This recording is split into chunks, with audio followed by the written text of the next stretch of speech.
Halo bosku, selamat datang di channel Alur Cerita Donghua. Semoga kita semua dalam keadaan sehat walafiat dan berlimpah rezeki. Sebelumnya, Mimin ingin mengingatkan bahwa konten ini full spoiler. Tanpa basa-basi dan berlama-lama lagi, yuk selanjutnya langsung saja kita dengarkan kembali alur cerita kisah Lin Yun dari Donghua Ancient Supremacy. Oh ya, jangan lupa subscribe dan nyalakan loncengnya, agar tidak ketinggalan notifikasi video terbarunya. Bab 801 Pesona. Ini adalah pertarungan antara dua wanita cantik. Secara alami, suasananya sangat intens, terutama ketika kerumunan melihat ekspresi dingin King Ruoyou. King Ruoyou menyembunyikan kekuatannya di perjamuan sebelumnya, itulah sebabnya dia tidak berhasil masuk 10 besar. Sepertinya dia mempersiapkan diri dengan baik kali ini, ditambah lagi sutra hati Ziyue-nya sangat aneh. Adapun Yue Wei, tidak ada yang bisa melihatnya sepenuhnya. Saya tidak bisa mengatakan siapa yang lebih diuntungkan. Apakah ada kebutuhan untuk membicarakannya? Sudah pasti King Ruoyou. Gua Langit Ziyue memiliki fondasi terdalam di antara 9 kekuatan Tuan. Selain itu, Sutra Hati Ziyue terkenal di seluruh domain selatan kuno. Meskipun Yue Wei mahir dengan musiknya, itu tidak ada apa-apanya di hadapan seorang ahli sejati.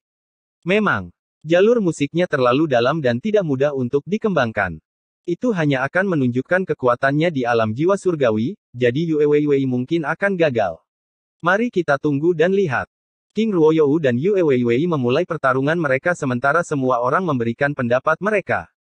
King Ruoyou segera membentuk segel dengan tangannya, menciptakan bulan terang yang meledak dengan cahaya ungu dan menyelimuti panggung. Berlawanan dengan ekspektasi semua orang, Yue Wei memainkan serulingnya sementara sosoknya bergerak dengan menawan. Esensi bulan nila. Wajah King Ruoyou menjadi dingin saat dia melakukan langkah pertama. Saat dia mengarahkan jarinya, cahaya bulan yang menyinari panggung menjadi dingin dan langsung membekukan panggung. Selain itu, gelombang es meledak dari tubuhnya. Ini membuat semua orang terkejut karena tidak ada yang menyangka bahwa King Ruoyou memahami niat beku. Saat dia mengacungkan jarinya, sinar dingin yang tak terhitung jumlahnya melesat ke arah Yue Wei. Dia jelas berniat membekukan Yue Wei dan menendangnya dari panggung. Samudra Zamrud. Yue Wei mengangkat serulingnya dan menikamnya seperti pedang. Dengan tusukannya, langit terbelah dan samudra Zamrud terbentang. Esensi cahaya bulan di tanah juga mulai retak saat sinar pedang terbang. King Ruoyou terkejut dan terpaksa menghindari serangan Yue Wei dengan teknik gerakannya. Kemudian, dia melemparkan pukulan. Esensi cahaya bulan membeku di udara saat ratusan anak panah es terbang ke arah Yue Wei. Yue Wei menghadapi mereka dengan tenang saat dia mengulurkan tangannya dan dengan lembut memukul panah yang masuk. Sebuah nada memenuhi udara dan menyebabkan banyak anak panah es pecah sementara Yue Wei berputar di udara. Musik seruling terdengar saat gelombang suara tak terlihat menyebar dan bertabrakan dengan energi asal King Ruoyou. Segera, esensi cahaya bulan di sekelilingnya mulai hancur. Bahkan bulan ungu di langit menjadi kabur di bawah gelombang suara. Rahang semua orang ternganga saat pencapaian Yue Wei dalam musik tak terduga. Tiupan serulingnya yang sederhana menciptakan keributan besar. Wajah King Ruoyou menjadi hitam saat dia mengumpat dalam hati sebelum dia mengirim cakar ke arah Yue Wei. Cakar penusuk jantung bulan nila. Sutra hati Ziyue sangat luas. Terdiri dari teknik kultivasi, teknik bela diri tingkat bumi, dan teknik kuat langkah lainnya. Cakar penusuk jantung bulan nila adalah salah satu teknik yang kuat dan juga serangan yang sangat ganas. Itu dimaksudkan untuk menusuk dada seseorang dan merobek jantung mereka. Di bawah cakarnya, gelombang suara di sekitarnya hancur dan cakar itu terbang ke arah jantung Yue Wei. Kecepatan King Ruoyou sangat cepat, jadi sulit untuk melihatnya. Hanya suara cakarnya yang membelah angin yang bisa dideteksi. Yue Wei tidak meremehkan serangan ini saat dia mengulurkan tangan dengan seruling gioknya. Energi asalnya berfluktuasi saat gaun merahnya mulai membengkak seperti kuncup bunga sebelum mekar. Detik berikutnya, kelopak bunga merah menutupi seluruh panggung dan menghalangi cahaya bulan. Kamu sedang merayu kematian. Kecepatan King Ruoyou melambat. Bahkan, dia terjebak. Tutup. Yue Wei tersenyum sambil membuat gerakan menarik dengan tangan kirinya, memaksa kelopak bunga menutup. Serangannya benar-benar membatasi gerakan King Ruoyou. Melihat bahwa dia akan disegel, King Ruoyou mengutuk wajah Yue Wei yang tersenyum, trik yang menyedihkan. Iblis wanita, aku akan merobek wajahmu saat aku keluar. Ketika dia selesai berbicara, dia mendapati dirinya terjebak dalam kuncup bunga yang ukurannya menyusut. Tapi ketika para penonton mengira King Ruoyou akan kalah dengan cara ini, kuncup bunga yang terbuat dari energi asal tiba-tiba meledak. Pecahan es ungu yang tak terhitung jumlahnya merobek kuncup bunga itu sebelum menuju ke arah Yue Weiwei. Seolah-olah bulan ungu telah meledak di kuncup bunga. Di bawah serangan balik King Ruoyou, seluruh panggung bergetar hebat. Sungai jatuh. Yue Weiwei menuangkan semua energi asalnya ke dalam seruling giok saat dia mundur. Saat dia mengacungkan seruling gioknya, dia mengendalikan arus sungai. Karena itu, pecahan es akhirnya meledak bahkan sebelum mereka bisa mencapainya. Ledakan itu seperti kembang api, membuat semua orang terengah-engah. Apakah ini? Kamu harus mengaku kalah, Jalang. King Ruoyou berjalan menuju Yue Weiwei sementara tatapannya menjadi lebih tajam. Yue Weiwei turun dari langit dan tersenyum seolah-olah dia tidak mendengar kata-kata King Ruoyou. Sambil tersenyum, dia dengan tenang berbicara, baiklah, kalau begitu silakan dengarkan lagu saya. Ini disebut Bashful Days. Ketika Yue Weiwei meletakkan serulingnya di bibirnya, King Ruoyou mencibir dengan jijik, metode yang tidak lazim. Tentu, berikan aku serangan terbaikmu. Orang lain mungkin takut dengan musik Yue Weiwei, tapi tidak dengan dia. Selama bulan ungu menggantung tinggi di udara, dia bisa menahan dampak mentalnya. Selain itu, bulan akan memungkinkannya untuk melahap energi asal lawannya. Dia yakin bahwa Yue Weiwei akan menghabiskan semua energi asalnya sebelum dia bisa menyelesaikan lagunya. Pada saat itu, Yue Weiwei akan berada di bawah kekuasaannya. Melihat penghinaan di mata King Ruoyou, Yue Weiwei tersenyum sebelum musik seruling yang menyihir datang dari seruling gioknya. Pada saat yang sama, seluruh panggung menjadi kabur. Pada awalnya, King Ruoyou tidak terganggu olehnya. Namun, beberapa saat kemudian, wajahnya berubah. Nada musik tiba-tiba berubah dan King Ruoyou mulai mendengar suara-suara cabul dari pria dan wanita yang terngiang-ngiang di telinganya. Suara-suara itu membuat wajah King Ruoyou memerah saat konsentrasinya berangsur-angsur memudar. Wanita iblis. King Ruoyou menggigit lidahnya untuk mendapatkan kembali kejernihannya. Wajahnya penuh dengan rasa malu dan marah. Dia dengan cepat mengedarkan sutra hati Ziyue-nya untuk menghindari musik seruling sebelum menyerang Yue Weiwei. Sekali lagi, dia menggunakan cakar penembus jantung bulan nila. Tapi saat dia bergerak, musik seruling itu kembali menghantam telinganya. Pemandangan di depan matanya juga berubah saat pria dan wanita dengan pakaian yang tidak rapi tersenyum padanya. Dia langsung kehilangan ketenangannya dan memusatkan seluruh kekuatannya untuk menolak musik seruling. Namun musik menjadi semakin jelas saat pemandangan aneh terjadi di atas panggung. Wajah King Ruoyou memerah saat ia mulai menanggalkan pakaiannya di atas panggung sambil menari. Ini, apa yang terjadi? Adegan ini langsung menimbulkan keributan besar di atas panggung, membuat semua orang tercengang. Bagaimanapun, King Ruoyou adalah putri Gua Langit Ziyue. Bagaimana dia bisa menampilkan tarian seperti itu di kelompok? Banyak orang yang terpesona oleh tarian King Ruoyou dan tersedak air liurnya. Bahkan ketika musik tiba-tiba berhenti, mereka semua masih meneteskan air liur karena tarian King Ruoyou. Kakak, kamu sangat cantik. Yue Weiwei menurunkan serulingnya dan tertawa kecil. Ketika King Ruoyou sadar kembali dan memeriksa keadaannya saat ini, wajahnya langsung memerah. Aura membunuh berkedip-kedip di matanya saat dia memelototi Yue Weiwei dan berteriak, "Iblis betina, aku akan membunuhmu." Yue Weiwei tersenyum lembut sebelum dia meletakkan seruling di dekat mulutnya untuk menciptakan lebih banyak musik. Hal ini langsung membuat wajah King Ruoyou berubah saat konsentrasinya memudar dan dia mulai menari lagi. Sudah cukup. Sebuah teriakan terdengar saat sesosok tubuh turun dari kursi Gua Langit Ziyue. Menggunakan energi asalnya, dia mengganggu musik secara paksa. Penyusup itu tentu saja Yu Haotian yang wajahnya berubah menjadi sangat gelap. Kakak senior. King Ruoyou ingin menggali lubang untuk bersembunyi karena dia telah membuang seluruh wajahnya. Kami menyerah, kata Yu Haotian sambil menatap Hakim. Wajah Hakim itu jelek saat dia merenung lama sebelum dia menjawab, jangan berani menyela lagi. Jaga dirimu, kakak. Yue Weiwei terkekeh tanpa bahaya. Di bawah keributan, Yu Haotian kembali ke kursi Gua Langit Ziyue bersama King Ruoyou. Ketika mereka kembali, wajah para tetua sekte itu jelek karena banyak orang yang memandang mereka. Namun, tak satu pun dari mereka yang berani menatap para penonton. Di bawah panggung, Lin Yun memandang Yue Weiwei. Dia langsung mengambil keputusan bahwa Yue Weiwei tidak bisa diprovokasi. Kali ini, King Ruoyou telah menendang pelat besi. Su Ziao hanya memberinya 2 tamparan, tetapi Yue Weiwei hampir membuatnya telanjang bulat di atas panggung. Dengan kepribadian King Ruoyou yang biasanya menyendiri, ini jelas lebih buruk daripada kematian. Bab 802 Pemuda Mana yang Tidak Sombong. Meskipun pertempuran Yue Weiwei dan King Ruoyou telah berakhir, diskusi di sekitarnya masih berlanjut. Pertempuran itu jauh melampaui ekspektasi siapapun. Itu juga lebih mengejutkan daripada Lin Yun membunuh Lin Tao. King Ruoyou adalah putri Gua Langit Ziyue dengan kepribadian yang menyendiri dan identitas yang mulia. Dia memiliki pengejar yang tak terhitung jumlahnya di Leizhou, dan semua orang dari Leizhou tahu betapa menyendiri dia. Jika dia melirik siapapun, itu adalah kehormatan bagi mereka. Lin Yun memiliki kesan yang mendalam tentang King Ruoyou dari kota Tianling. Bagaimanapun, ketujuh orang jenius itu mengejarnya meskipun dia bahkan tidak mengucapkan sepatah kata pun. Karena itu, dia dipaksa menemui jalan buntu dan Lil Red bahkan berakhir dengan keadaannya saat ini. Ketika Lin Yun memikirkannya, Su Xiao membiarkannya pergi dengan mudah hanya dengan 2 tamparan. Yue Weiwei di sisi lain benar-benar brutal. Dia bersedia membiarkan semua orang di domain selatan kuno melihat King Ruoyou mempermalukan dirinya sendiri. Yue Weiwei ini benar-benar seorang iblis wanita. Metodenya terlalu menakutkan. Dia mungkin tampak tidak bersalah, tapi dia benar-benar kejam saat menyerang.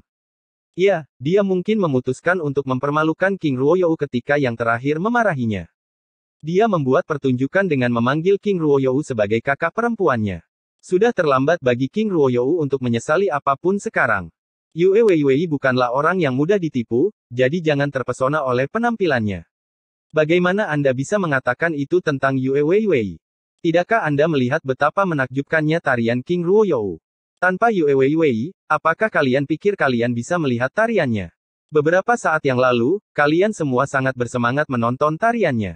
Hehe, King Ruoyou benar-benar menawan. Kenapa aku tidak menyadarinya dari dulu?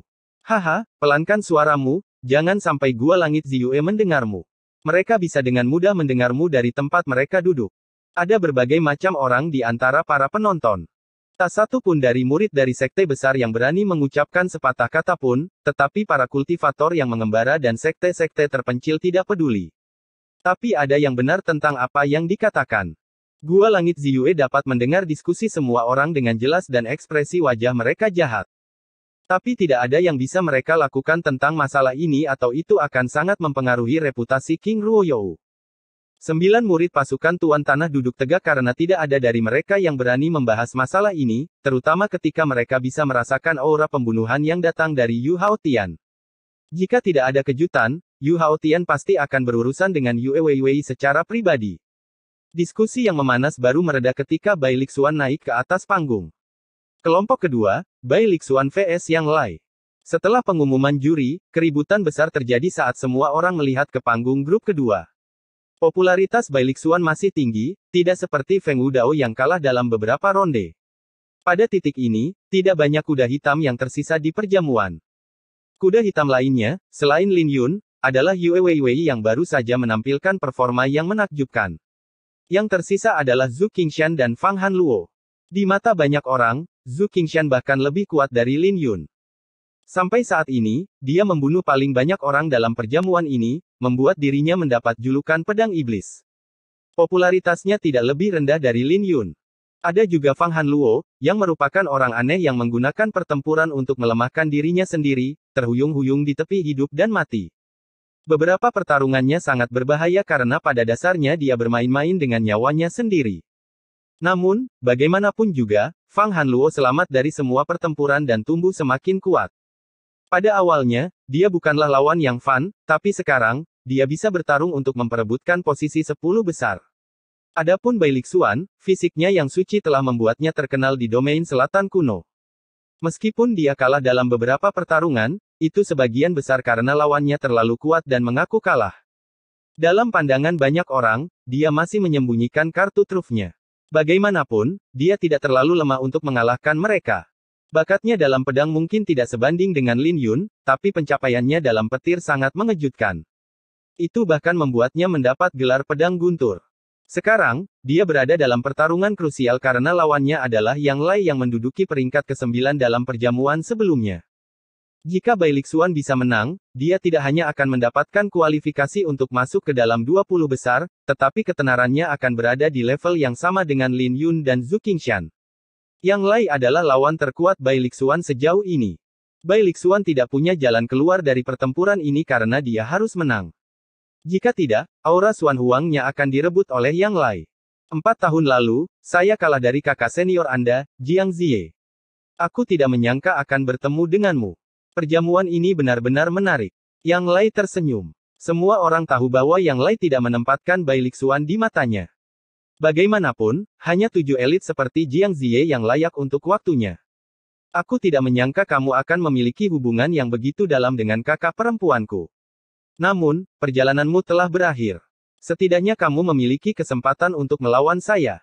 Kamu bisa menyerah pada kakak perempuanku karena kamu bahkan tidak memenuhi syarat untuk masuk ke dalam 10 besar. Bai Lixuan mengenakan pakaian putih, yang menarik perhatian semua orang. Dia akan mengalahkan Yang Lai sebelum Yang Lai bisa bertemu dengan Jiang Ziye. Suasana di antara keduanya dipenuhi dengan ketegangan karena yang satu adalah seorang veteran dan yang lainnya adalah seorang jenius yang baru saja bangkit. Kata-kata Bai Lixuan telah berhasil membangkitkan semangat juang Yang Lai. Yang Lai mencibir, kalau begitu, bergeraklah. Biar kulihat apakah kamu memiliki kualifikasi untuk menjadi begitu sombong. Saat dia berbicara, auranya mulai naik dan menjelma menjadi api yang deras. Adapun Bai Lixuan, petir berderak begitu dia menghunus pedangnya. Tidak ada yang bisa melihat sinar pedangnya, tapi mereka bisa melihat kilat tipis. Enyahlah. Yang Lai meraung saat energi asalnya yang berkobar meledak ke depan. Serangan Bai Lixuan terdorong mundur, tapi dia tidak menunjukkan kepanikan di wajahnya. Sebaliknya, dia menikam dada Yang Lai. Dalam sepersekian detik, petir bergemuruh di langit. Saat Bai Lixuan mendekati Yang Lai, seekor naga berkeliaran di awan. Dalam sepersekian detik itu, petir di pedang Bai Lixuan telah mencapai tingkat yang mengejutkan. Tetapi ketika Yang Lai melihat pemandangan ini, dia mencibir dengan jijik di matanya saat api yang menutupi tubuhnya melonjak. Kemudian, dia melayang ke langit dan menghindari serangan Bai Lixuan. Menggunakan energi asalnya, dia memanifestasikan pedang api raksasa di tangannya. Hancurkan. Ketika Bai Lixuan mengacungkan pedangnya, teknik pedangnya menjadi lebih ganas dan membentuk pusaran petir. Dia telah dengan sempurna menyatukan niat petir dan niat pedangnya untuk membentuk niat yang sama sekali baru. Aku sudah tahu itu. Lin Yun sudah berspekulasi bahwa Bai Lixuan telah memadukan niat petirnya dengan niat pedangnya, membentuk niat pedang guntur. Ada banyak pendekar pedang berbakat di domain selatan kuno yang mengambil jalan lain setelah mencapai batas niat pedang Xiantian mereka. Kebanyakan dari mereka akan menggabungkan niat pedang mereka dengan niat bela diri lainnya untuk mencari terobosan. Namun, ini bukanlah jalan yang mudah. Lagi pula, memahami niat bela diri lain tidaklah mudah, belum lagi menggabungkannya bersama. Itu tidak lebih mudah daripada memahami maksud pedang spiritual. Hanya 2 orang yang telah mencapainya di domain selatan kuno, Nangong Wanyu, yang memahami niat pedang es, dan Limu Bai, yang memahami niat pedang sungai gunung. Tapi sekarang, Bai Lixuan bergabung dengan barisan mereka. Pusaran petir langsung melahap pedang yang menyala saat aura pedang Bai Lixuan tumbuh semakin ganas dan menutupi setengah panggung. Ini sebenarnya adalah niat pedang guntur. Semua wajah peserta lainnya berubah menjadi jahat. Bai Lixuan tidak hanya memiliki fisik orang suci, tetapi dia juga memiliki niat pedang gabungan yang kuat. Bakat yang dia tunjukkan bahkan lebih kuat dari Lin Yun yang niat pedang Xiantiannya hanya pada penguasaan penuh. Pada saat yang sama, wajah Yang Lai berubah menjadi muram karena dia tidak lagi berani ceroboh. Saat mereka bertabrakan, mereka langsung bertukar puluhan jurus yang memenuhi panggung dengan api dan kilat. Tabrakan mereka terlalu cepat. Banyak orang yang bisa mengimbangi kecepatan mereka, tetapi mereka hanya bisa melihat api dan petir meledak di atas panggung. Pertempuran berlangsung lama sebelum akhirnya ada sosok yang terlempar ke udara. Sosok itu adalah Yang Lai, yang menderita luka mengerikan di bahunya. Namun, hal yang paling menakutkan adalah dia merasakan sakit di seluruh tubuhnya. Dia diselimuti petir dan tidak bisa bergerak lagi. Ketika dia menyadari bahwa dia bahkan tidak bisa mengakui kekalahan, rasa takut mulai memenuhi pupil matanya. Tidak ada yang bisa dia lakukan bahkan jika Bai Lixuan ingin membunuhnya. Bai Lixuan perlahan berjalan keluar dari kobaran api dan kilat tanpa debu di tubuhnya. Dia bahkan memancarkan cahaya redup karena fisiknya yang suci. Pada saat ini, wajahnya agak pucat dengan darah di bibirnya. Selain itu, matanya sangat tajam sehingga tidak ada yang berani menatapnya secara langsung. Tidak diragukan lagi bahwa pertempuran telah berakhir. Dengan rambutnya berkibar tertiup angin, dia menyarungkan pedangnya. Senyum memenuhi wajahnya saat dia berbicara, "Saudara Yang, Anda seharusnya sudah tahu sejauh mana kemampuan saya sekarang. Saya tidak sombong, saya hanya cukup kuat untuk mengalahkanmu." Meskipun Bai Lixuan mengucapkan kata-kata ini, pemuda mana yang tidak sombong? Bab 803 Pertarungan Antar Pendekar. Yang Lai memuntahkan seteguk darah. Ketika Bai Lixuan menyarungkan pedangnya, dia bisa merasakan bahwa petir yang menyelimuti dirinya telah melemah. Jika tidak, dia bahkan tidak akan bisa memuntahkan darah. Terima kasih. Yang Lai terbatuk saat cahaya di matanya meredup. Bai Lixuan benar-benar mengalahkannya tanpa mengandalkan keberuntungan. Ini berarti bahkan jika dia bertarung dengan Bai Lixuan 100 kali lagi, dia masih akan kalah. Bagaimanapun, mereka tidak lagi berada di level yang sama. Memikirkan hal itu, Yang Lai tidak bisa menahan perasaan sedih.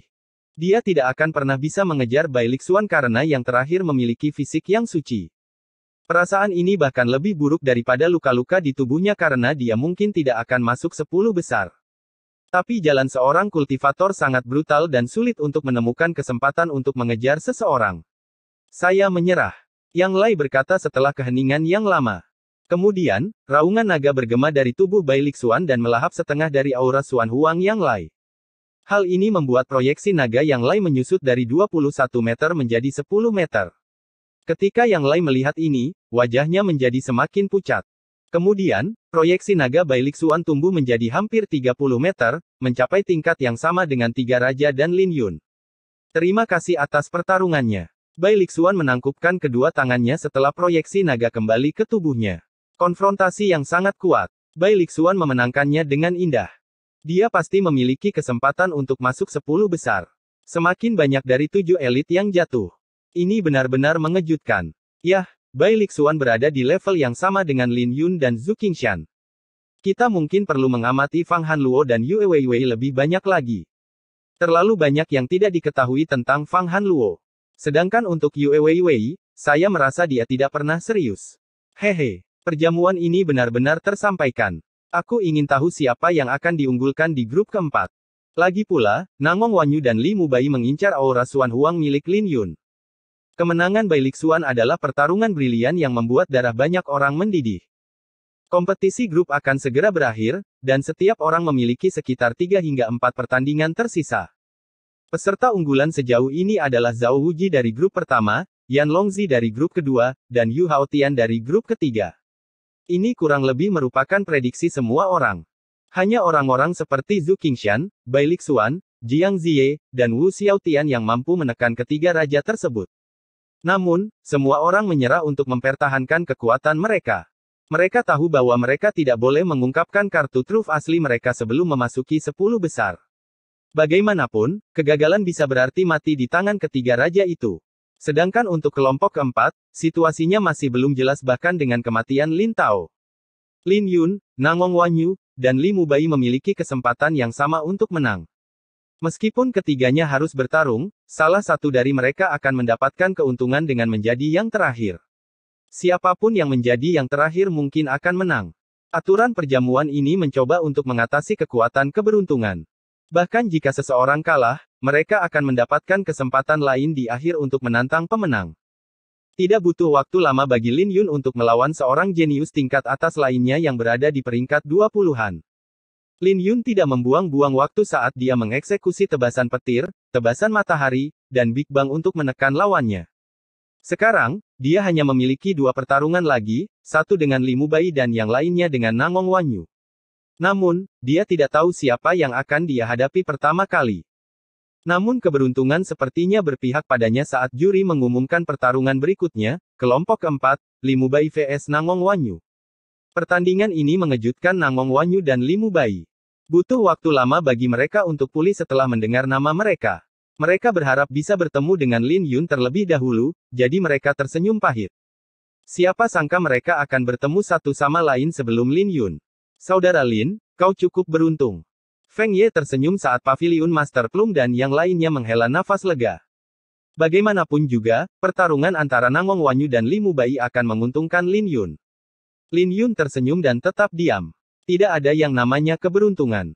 Dengan 9 transformasi naga biru, Lin Yun membuktikan bahwa dia kuat. Tentu saja, dia bisa saja merahasiakannya untuk mendapatkan keuntungan melawan Nangong Wanyu atau Li Mubai. Bagaimanapun juga, tidak ada yang menyangka fisik dan teknik tinju seorang pendekar pedang begitu kuat.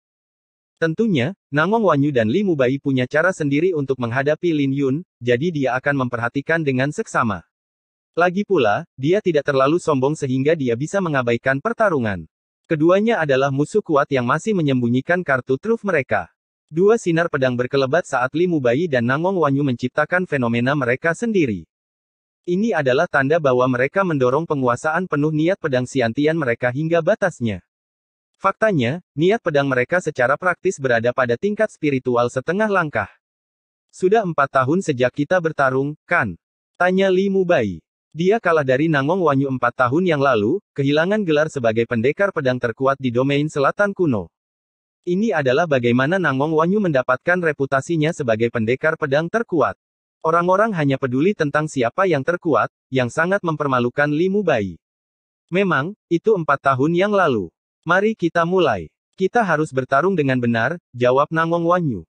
Percikan api di antara mereka tidak sekuat yang diharapkan semua orang. Faktanya, mereka memiliki hubungan yang cukup baik satu sama lain. Selain itu, mereka tidak menganggap Lin Yun setara dengan mereka, jadi mereka tidak akan memaksakan diri untuk memberikan keuntungan pada Lin Yun. Pertarungan yang dihasilkan di antara mereka lebih lembut dari yang diharapkan orang banyak. Sepertinya mereka sedang berdebat alih-alih memperebutkan kuota. Meskipun pertarungan itu menarik, itu masih agak kurang. Sepertinya Nangong Wanyu dan Li Mubai bertekad untuk mendapatkan kuota unggulan. Mereka berdua sedang berhemat untuk menentukan pemenang. Sayang sekali untuk Lin Yun. Bagaimanapun juga, dia bertarung melawan Lin Tao dengan nyawa sebagai taruhannya. Pertempuran itu menarik perhatian banyak orang, tapi sayang sekali intensitas pertempuran itu bahkan tidak sebanding dengan pertempuran antara Bai Lixuan dan Yang Lai. Lin Yun tidak terlalu khawatir dan malah fokus pada pertempuran.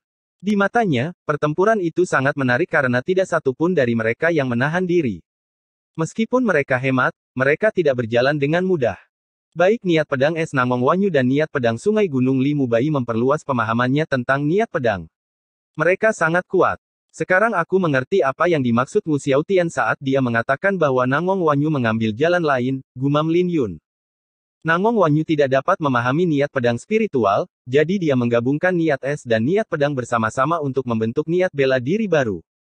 Ia memiliki kemampuan ofensif yang mematikan dari niat pedang dan juga mengandung atribut niat es. Tapi itu masih kurang dibandingkan dengan niat pedang spiritual Lin Yun. Niat pedang spiritual adalah transformasi dari niat pedangnya, seperti saat kupu-kupu muncul dari kepompongnya.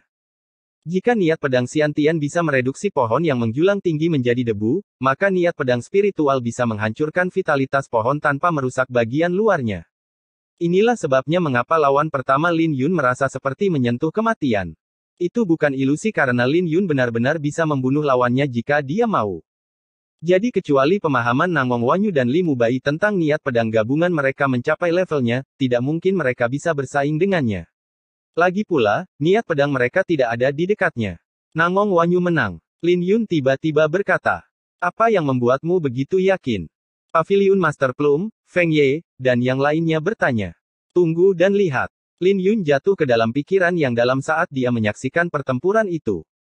Dia bisa merasakan retakan pada niat pedang Sungai Gunung Li Mubai sementara niat pedang es Nangong Wanyu berdiri dengan kuat.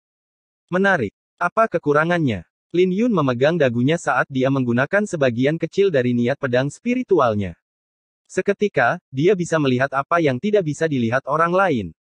Niat pedang Sungai Gunung Li Mubai dipenuhi dengan lubang dan hampir tidak bisa menahan sinar pedang Nangong Wanyu yang seperti batu giok tanpa celah. Kemudian, batu giok tanpa cacat itu hancur, menyebabkan aura pedang Nangong Wanyu tiba-tiba meledak. Yang bisa dilihat oleh para penonton hanyalah sinar pedang yang menakjubkan yang mengubah segalanya menjadi gelap. Ketika mereka pulih dari keterkejutan mereka, mereka melihat Li Mubai mundur dengan keterkejutan di matanya. Ketika dia menyentuh lehernya dan melihat jejak darah, dia merasakan dingin di tulang belakangnya dan mulai gemetar. Meskipun mereka hanya berdebat, dia akan kehilangan nyawanya jika Nangong Wanyu menggunakan sedikit lebih banyak kekuatan. Setelah hasilnya ditentukan, Lin Yun meneteskan darah dari matanya. Lin Yun, ada apa dengan matamu? Paviliun Master Plum dan yang lainnya terkejut saat melihat darah menetes dari mata Lin Yun. Mereka khawatir hal itu akan mempengaruhi penampilan Lin Yun. Bab 804 Kekuatan Pedang Tuan Besar. Tidak masalah. Lin Yun memejamkan mata dan menghibur semua orang. Bagaimanapun juga, Lin Yun akan segera bertarung dan dia tidak boleh mengalami kecelakaan. Lin Yun tidak pernah menyangka bahwa Nangong Wanyu telah mengembangkan niat pedang es ke tingkat yang begitu tinggi. Niat pedang Sungai Gunung Li Mubai juga tidak lemah. Namun, dia tidak bisa bersaing dengan niat pedang dari mereka yang memiliki bakat luar biasa. Bakatnya tidak lemah, tapi kontrolnya tidak setara. Dia bisa dengan mudah menghadapi kultivator yang lebih lemah, tapi kekurangannya akan terungkap di hadapan seorang ahli. Di sisi lain, Nangong Wanyu telah membawa niat pedang esnya ke tahap manifestasi dan telah mendapatkan kendali penuh atasnya. Dia bisa menggabungkannya dengan pedang dan teknik kultivasinya dengan sempurna tanpa kekurangan. Lin Yun tidak senang dengan ini, jadi dia menuangkan niat pedang spiritualnya ke matanya untuk menemukan kekurangan Nangong Wanyu. Namun, serangan terakhir Nangong Wanyu terlalu menakjubkan dan kecemerlangannya terlalu menyilaukan. Setelah menuangkan niat pedang spiritualnya ke matanya, setiap detail serangan Nangong Wanyu diperkuat 10 kali lipat, yang menghasilkan api di matanya. Jadi bisa dibayangkan apa yang dirasakan Lin Yun dari serangan terakhir Nangong Wanyu, yang seperti matahari yang cerah. Lin Yun beruntung karena dia bisa menemukan beberapa kekurangan dalam serangan terakhir Nangong Wanyu. Jika tidak, itu akan sia-sia. Lin Yun perlahan membuka matanya setelah beberapa waktu berlalu. Dengan 9 transformasi naga biru, dia bisa dengan mudah menyembuhkan luka-lukanya selama dia tidak menderita luka berat. Sementara Lin Yun menyembuhkan dirinya sendiri, proyeksi naga Nangong Wanyu tumbuh hingga hampir 30 meter. Apa nama pedang terakhir? Li Mubai ingin tahu nama serangan yang mengalahkannya. Bayangan megah, jawab Nangong Wanyu. Li Mubai menggumamkan nama itu dan jatuh ke dalam pikiran yang dalam. Dia memang melihat bayangan agung di pedang terakhir, tapi dia tidak bisa memahami serangan itu. Mungkin inilah perbedaan di antara mereka. Tidak heran kau mengalahkanku. Masih ada jarak yang sangat besar di antara kita. Li Mubai tersenyum. Kemudian, keduanya terbang dari panggung. Meskipun mereka berdebat, pertarungan mereka masih brilian, terutama dengan serangan terakhir Nangong Wanyu. Pada saat yang sama, ada pertempuran besar di kelompok ketiga yang menarik perhatian semua orang. Itu adalah pertarungan antara Fang Hanluo dan Jue Chen. Jue Chen menduduki peringkat ke-8 selama perjamuan sebelumnya. Meskipun dia kalah dari Ji Feng, kekuatan yang dia tunjukkan masih menakjubkan karena Azure Wood Art-nya telah dikembangkan ke tingkat yang tinggi. Banyak pemain yang tidak diunggulkan kelelahan sampai mati olehnya karena energi asalnya yang tak terbatas. Selain itu, dia juga dapat dengan cepat pulih dari luka-lukanya saat bertarung. Semua orang sangat memuji Jue Chen. Jika lawannya tidak bisa menekannya dalam 10 jurus, ada kemungkinan besar mereka tidak akan bisa mengalahkannya. Bahkan ketiga raja itu akan merasa kesulitan untuk bersaing dengannya dalam pertarungan ketahanan. Tanpa diragukan lagi, ini adalah evaluasi yang tinggi. Fang Hanluo dan Jue Chen tidak berniat untuk bersaing memperebutkan kuota unggulan karena mereka sudah mendapatkan kuota promosi. Secara umum, pertarungan ini tidak akan berarti apa-apa bagi mereka. Namun, Fang Hanluo tidak akan membiarkan Jue Chen pergi apapun yang terjadi. Setelah beberapa ratus jurus, wajah Fang Hanluo menjadi pucat saat darah menetes dari bibirnya. Dia dipenuhi dengan luka-luka. Tidak mungkin Fang Hanluo bisa membalikkan keadaan, tapi dia tidak mau mengaku kalah. Dia terus mendorong dirinya sendiri ke perbatasan kematian untuk mencari terobosan. Banyak orang merasa bahwa dia terlalu naif dan dia akan dibunuh oleh Jue Chen jika ini terus berlanjut. Itu terutama karena dia sudah memiliki kultivasi yang tinggi, jadi tidak akan mudah untuk membuat terobosan. Selain itu, Jue Chen bukanlah lawan biasa, yang berarti pertarungan itu brutal bagi Fang Hanluo. Jue Chen, yang tampak bersahabat di permukaan, bersikap dingin saat menyerang. Fenomena di belakangnya adalah lautan tak terbatas dengan gambar samar-samar dari pohon ilahi yang menjulang tinggi. Cabang-cabang pohon itu terus menghantam tubuh Fang Hanluo, meninggalkan luka-luka yang menakutkan. Setiap kali Fang Hanluo mencoba melakukan serangan balik, Jue Chen akan menghindar.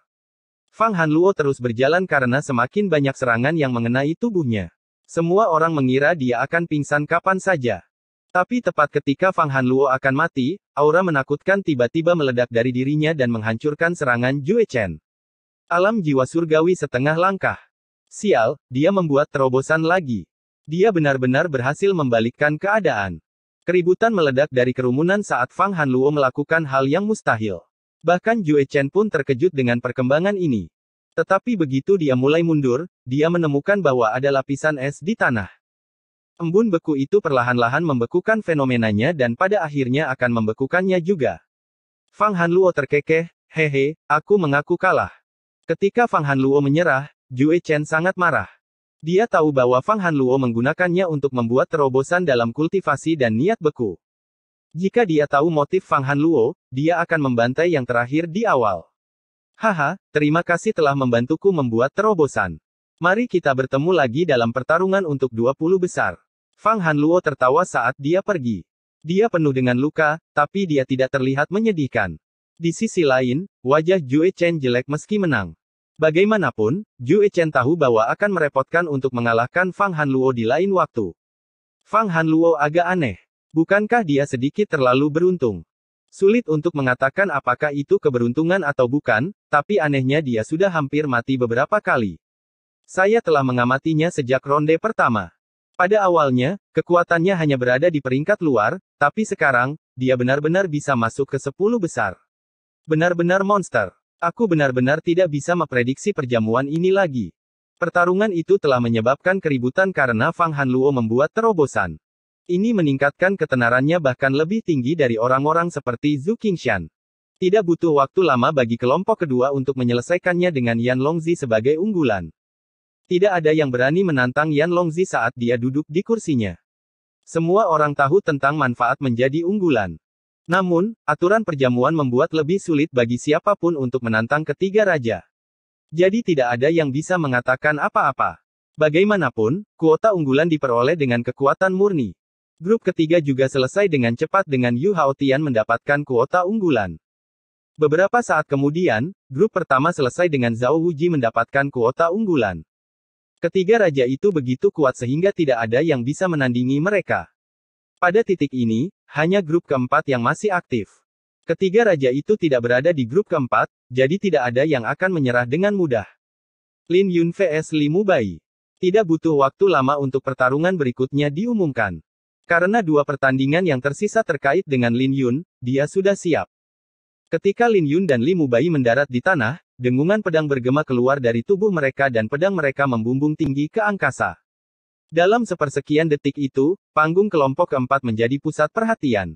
Para jenius seperti Zhu Qingshan, Bai Lixuan, Jiang Ziye, Wu Xiaotian, dan ketiga raja memperhatikan dengan seksama. Ini adalah pertarungan yang krusial.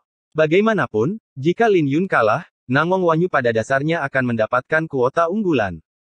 Tetapi jika Lin Yun memenangkan pertempuran, kesimpulannya tidak akan begitu jelas. Untuk pertarungan ini, banyak orang yang mengunggulkan peluang Li Mubai. Lin Yun sudah memperlihatkan 9 transformasi naga birunya melawan Lin Tao, belum lagi ada perbedaan dalam bakat pedang mereka. Lin Yun hanya berada pada penguasaan penuh niat pedang Xiantian, sementara Li Mubai telah menggabungkan niat sungai gunungnya dengan niat pedang. Melihat Lin Yun, wajah Li Mubai berubah menjadi muram. Dia jelas tidak meremehkan lawannya, jadi dia memberi saran, haruskah kita menentukan pertarungan dengan satu serangan? Kerumunan meledak ketika mereka mendengar ini.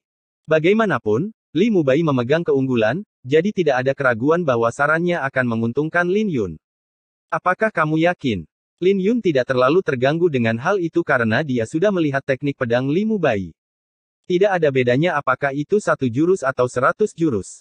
Jika hasil pertarungan kita sudah ditentukan, bukankah lebih baik mengakhirinya dengan cepat? Bagaimana menurutmu? Li Mubai tersenyum. Tiba-tiba, semua orang mengerti apa yang sedang terjadi. Karena Li Mubai sudah kalah dari Nangong Wanyu, dia tidak terlalu tertarik pada Lin Yun. Apakah benar-benar baik untuk menjadi begitu sombong ketika kita bahkan belum pernah bertarung? Lin Yun bertanya. Dia mengingatkan Li Mubai untuk tidak ceroboh atau tidak akan ada artinya meskipun dia memenangkan pertempuran. Li Mubai menggelengkan kepalanya dan menjelaskan, saya tidak sombong. Masih ada kesenjangan yang sangat besar di antara kita. Saya adalah awan di langit dan Anda adalah lumpur di tanah. Saya adalah seekor elang yang terbang tinggi di langit yang luas dan Anda adalah semut rendahan yang merayap di tanah. Inilah perbedaan di antara kita. Kekuatan fisik Anda tidak mengubah fakta bahwa Anda tidak berarti. Lin Yun, kita tidak sama. Li Mubai menatap Lin Yun dengan serius, mencoba memasukkannya ke dalam kepala Lin Yun. Meskipun dia dikalahkan oleh Nangong Wanyu, dia masih berada pada level yang sama sekali berbeda dari Lin Yun. Itu benar. Kita tidak sama, kata Lin Yun dengan tenang. Sepertinya kamu masih belum mengerti maksudku, tapi tidak masalah. Kamu akan segera mengerti apa yang ku maksud, senyum Li Mubai. Setelah dia menyelesaikan kata-katanya, mereka berdua pindah ke ujung yang berlawanan dari panggung. Kemudian, mereka mulai mengumpulkan aura mereka untuk mempersiapkan gerakan satu-satunya. Ketika Li Mubai menghunus pedangnya, sinar pedangnya menerangi seluruh panggung. Gunung dan sungai di belakangnya tumpang tindih saat sebuah kota muncul dari dalam tanah. Ini adalah fenomena megah yang diciptakan oleh niat pedang sungai gunungnya. Di depan aura pedangnya yang menakutkan, panggung bergetar hebat dan seluruh langit tampak tunduk pada pedangnya. Kemudian Li Mubai mulai bergerak maju, menyebabkan sinar pedangnya menjadi lebih menyilaukan. Di sisi lain, Lin Yun tidak bergerak. Sepertinya dia terintimidasi oleh aura pedang dan bahkan tidak bisa menghunus pedangnya. Banyak orang menggelengkan kepala karena perbedaan antara Lin Yun dan Li Mubai terlalu besar. Itu tidak terlalu jelas dalam pertarungannya dengan Lin Tao, tapi itu sangat jelas ketika dia menghadapi pendekar pedang seperti Li Mubai. Li Mubai tersenyum saat niat pedang sungai gunungnya tumbuh ke ketinggian yang menakutkan. Semua orang tahu bahwa dia ingin pulih dari kekalahannya dari Nangong Wanyu dengan menekan Lin Yun sepenuhnya. Tapi tepat ketika pedangnya akan mencapai Lin Yun bergerak. Lin Yun bahkan tidak menghunus pedangnya, tapi menggunakan sarung pedangnya untuk menikam Li Mubai. Tidak ada gerakan yang menyilaukan pada tusukannya dan dia hanya mendorong niat pedang siantiannya sampai batas penguasaan penuh. Fokus pedangnya adalah kecepatan. Meskipun pedang itu kokoh seperti gunung, pedang itu juga secepat kilat. Dengan ledakan besar, pedang Lin Yun menusuk dada Li Mubai. Seketika, fenomena megah di belakang Li Mubai hancur menjadi debu. Pada titik ini, pedang Li Mubai berjarak setengah inci dari dada Lin Yun, tetapi inci itu tampak seperti jarak yang tak terbatas. Dengan energi asal di sekelilingnya hancur, Li Mubai memuntahkan seteguk darah sebelum dia terlempar. Ketika dia menghantam tanah, dia akhirnya berguling beberapa kali. Semua ini terjadi terlalu cepat. Tepat ketika semua orang mengira bahwa Li Mubai telah menekan Lin Yun, Li Mubai dikirim terbang. Bagaimana ini mungkin? Semua orang membelalakkan mata dan melihat pemandangan ini dengan tidak percaya. Hal ini menyebabkan guncangan hebat di hati Li Mubai karena dia tidak percaya bahwa dia gagal. Tidak, ini tidak masuk hitungan karena kamu tidak menghunus pedangmu. Li Mubai menenangkan diri dan membanting telapak tangannya ke tanah sebelum dia bangkit kembali. Aku tidak menghunus pedangku. Biarlah aku memenuhi keinginanmu kalau begitu. Lin Yun menghunus pedangnya dan menuangkan energi asalnya dan niat pedangnya ke dalamnya.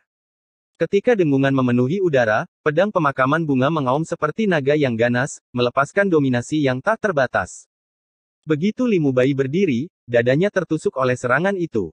Hal ini langsung menyebabkan wajahnya menjadi pucat dan rasa takut memenuhi matanya. Li Mubai dengan cepat melemparkan pedangnya sebelum meraih pedang pemakaman bunga. Dia berusaha mencegah pedang itu menusuk dadanya lebih jauh.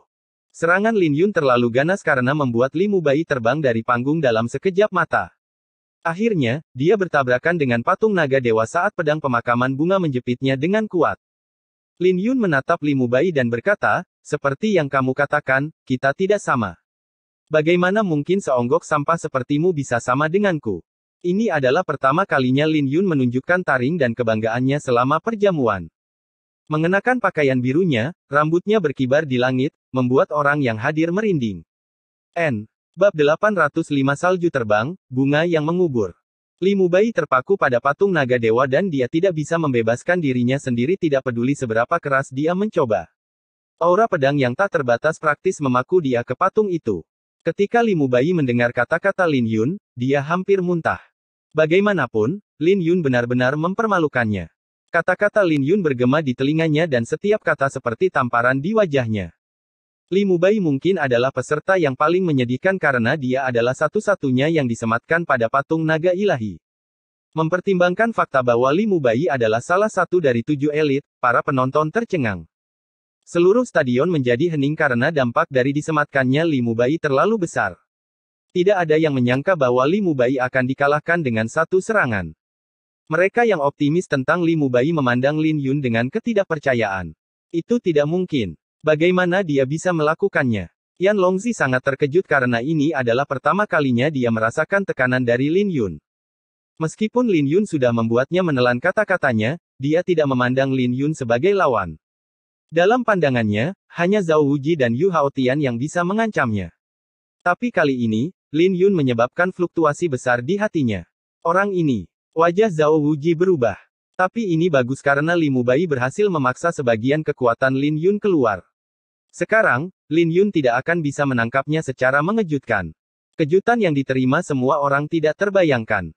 Bagaimanapun juga, Lin Yun sudah menjadi kuda hitam nomor 1 setelah membunuh Lin Tao. Tapi sekarang, dia juga mengalahkan Li Mubai dengan 1 pedang. Dalam benak mereka, hanya 3 raja yang bisa dengan mudah menekan 7 orang elit.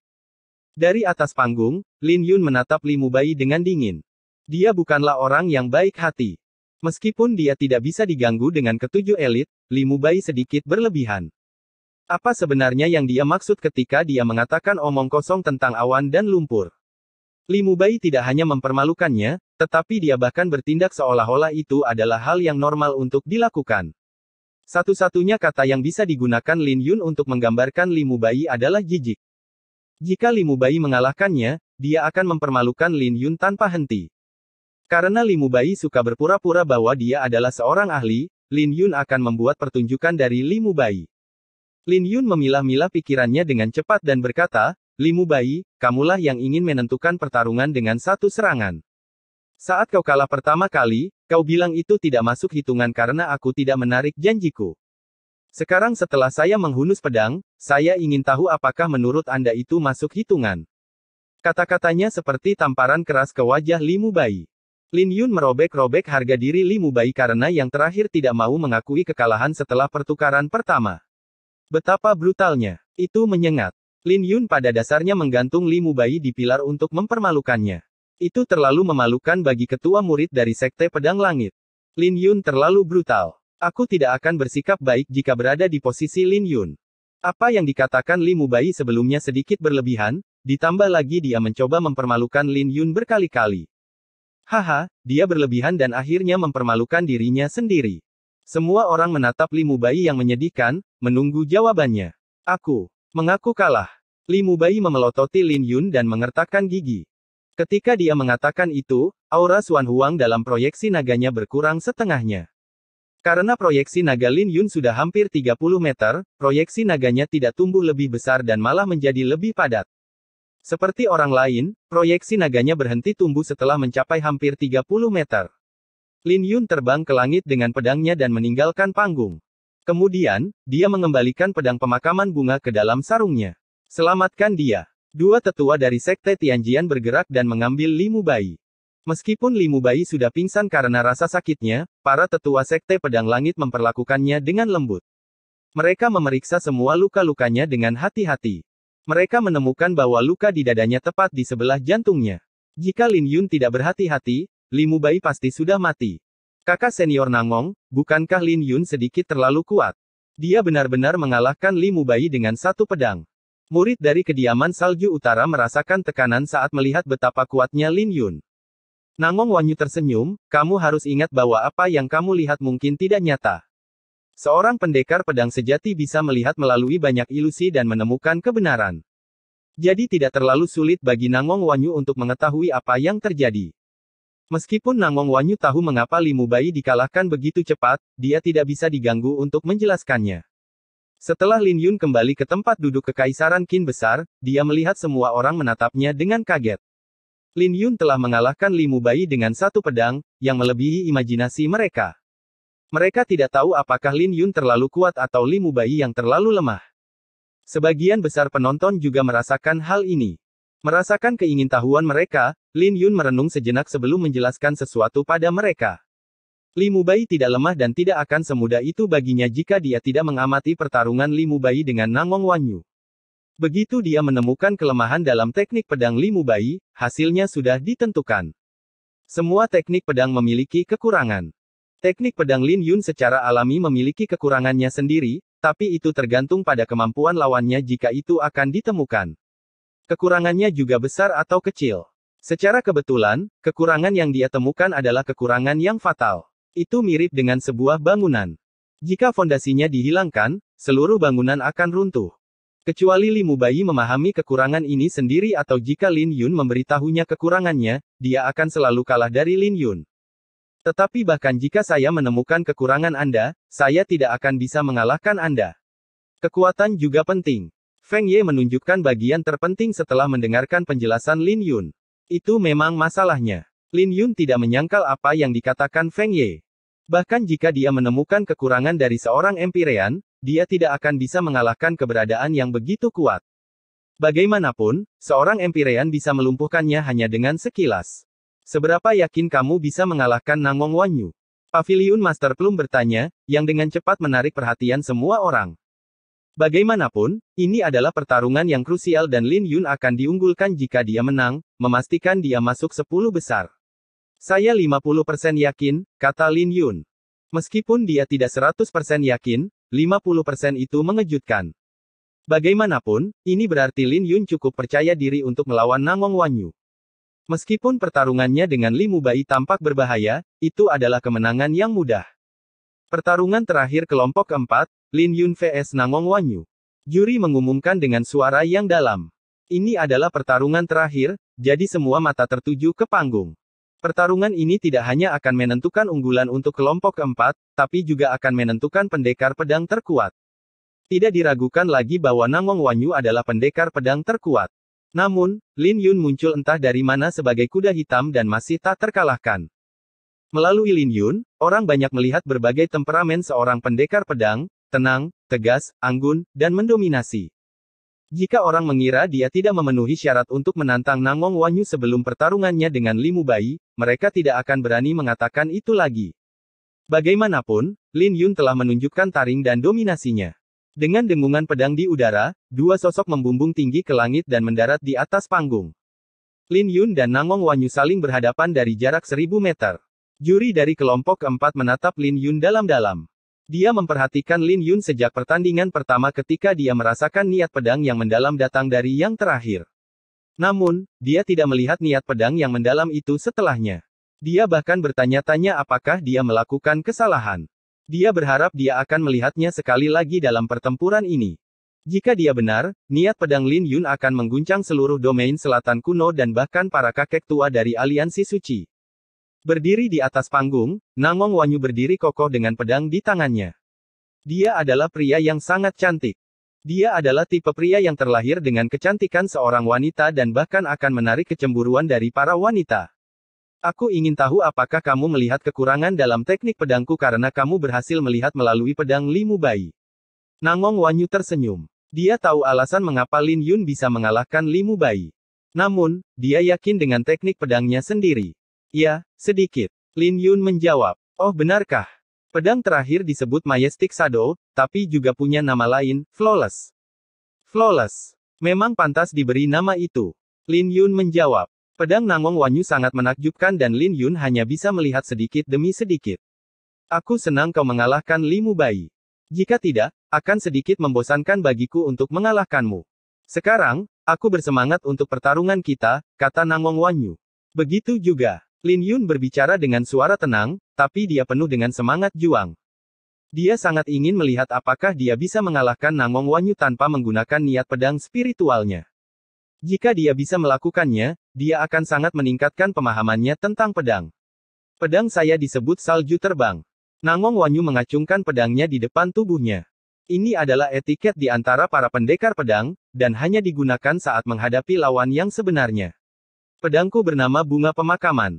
Jawab Lin Yun sambil membalas isyarat itu.